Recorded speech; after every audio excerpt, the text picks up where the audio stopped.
బ్రతుకని ఉన్నప్పుడు ఒక గురి, గమ్యం, ఒక లక్ష్యం ఉండాలి. సాధించడానికి కొన్ని ఎయిమ్స్ ఉండాలి.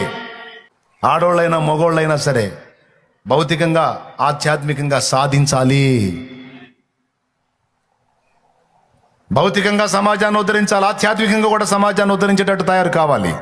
జీవితంలో ఒక పునాది వేసుకోవాల్సిన దశలో టైంని సరదాగా, జాలీగా, హ్యాపీగా, ఎంజాయ్గా ఖర్చు పెట్టుకుంటే రేపు దరిద్రానికి బ్రాండ్ అంబాసిడర్లా తయారవుతారు. అది కాదు కరెక్ట్. ఇప్పటి నుంచే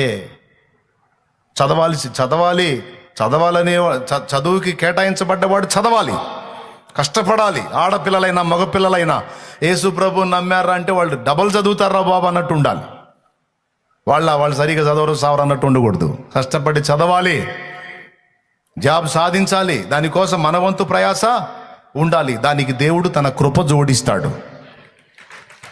ప్రయాసపడేవాడికి దేవుడు, నువ్వు దేవుని బిడ్డవు కనుక దేవుడు అది సక్సెస్ అయ్యేటట్టు చేస్తాడు. నువ్వు ప్రయాసపడి ప్రయత్నం చేస్తూ ఉంటే తగిన కాలం మంది నీకు జాబ్ దొరికేటట్టు నా దేవుడు తప్పకుండా చేస్తాడు.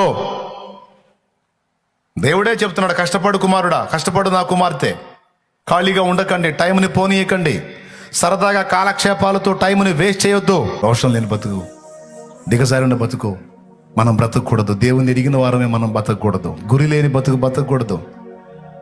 ఏదైనా ఒక పట్టు పడితే దాన్ని సాధించిందాకా నిద్రపోకూడదు. నా తమ్ముడా, ఎవడో వచ్చి నీ ఇంటిని బాగు చేయడు తమ్ముడా. నా చెల్లి, ఎవరో వచ్చి నీ కుటుంబాన్ని కట్టరమ్మా. నీ కుటుంబాన్ని బాగు చేయడానికి నువ్వే పొనుకోవాలి, ప్రార్థించాలి, ప్రయాసపడాలి, ప్రయత్నించాలి.